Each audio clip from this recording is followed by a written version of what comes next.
My dear friends, I'm back with another movie review for you. This time we're doing Solo, a Star Wars story, and I owe this movie an apology because when it first came out, I listened to the haters on the internet, online, YouTube, all the snipers out there picking apart everything that Disney did with Star Wars, and in some cases just because Disney's the one doing it. Now don't get me wrong. The sequel trilogy, absolute garbage. I saw 2 of the 3 and that was enough for me. My wife saw all 3. She hated them all. But Rogue One is probably my favorite Star Wars movie. And Solo, while not as good as Rogue One, is a fun time. This movie does not get the credit that it deserves. Directed by Ron Howard, who can make a good movie, this thing is high energy. It's a roller coaster ride of excitement, of one death-defying risk after another. It's got cool stuff in it. It's well acted. I mean, it's got Woody Harrelson. It is really hard to screw up Woody Harrelson. And this movie does not do that. It lets Woody Harrelson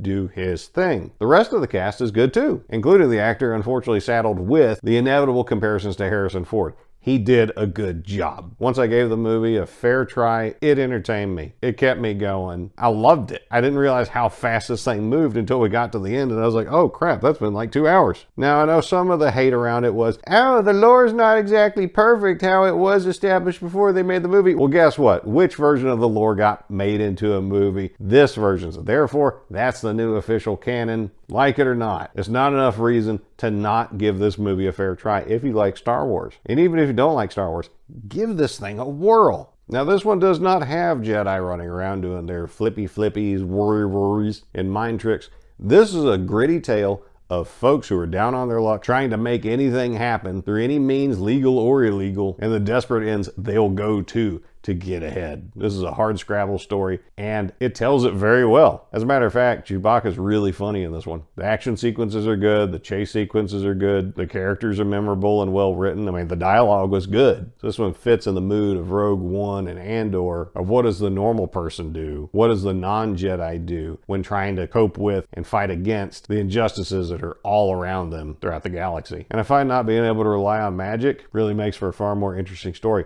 The writers have to work harder to make something interesting, and they can't just magic it and make the problem go away. But you do get one Force user for a teaser scene in the movie, and now I'm really mad we're not going to get more of it. The only weaknesses this movie had was Disney's reputation for questionably handling the franchise and the inevitable comparisons to Harrison Ford, which at least the second one is unfair. The guy did a good job. While my recommendation can't redeem the box office performance it had and that likely doomed other Star Wars projects along these lines, including sequels to this one, which they built in teasers for, which all looked cool, and now I'm very upset that I won't get to see, so congratulations me, that's what I get for listening to the haters. As an act of penance, I can ask you, my dear friends, if you like being entertained, go check this one out.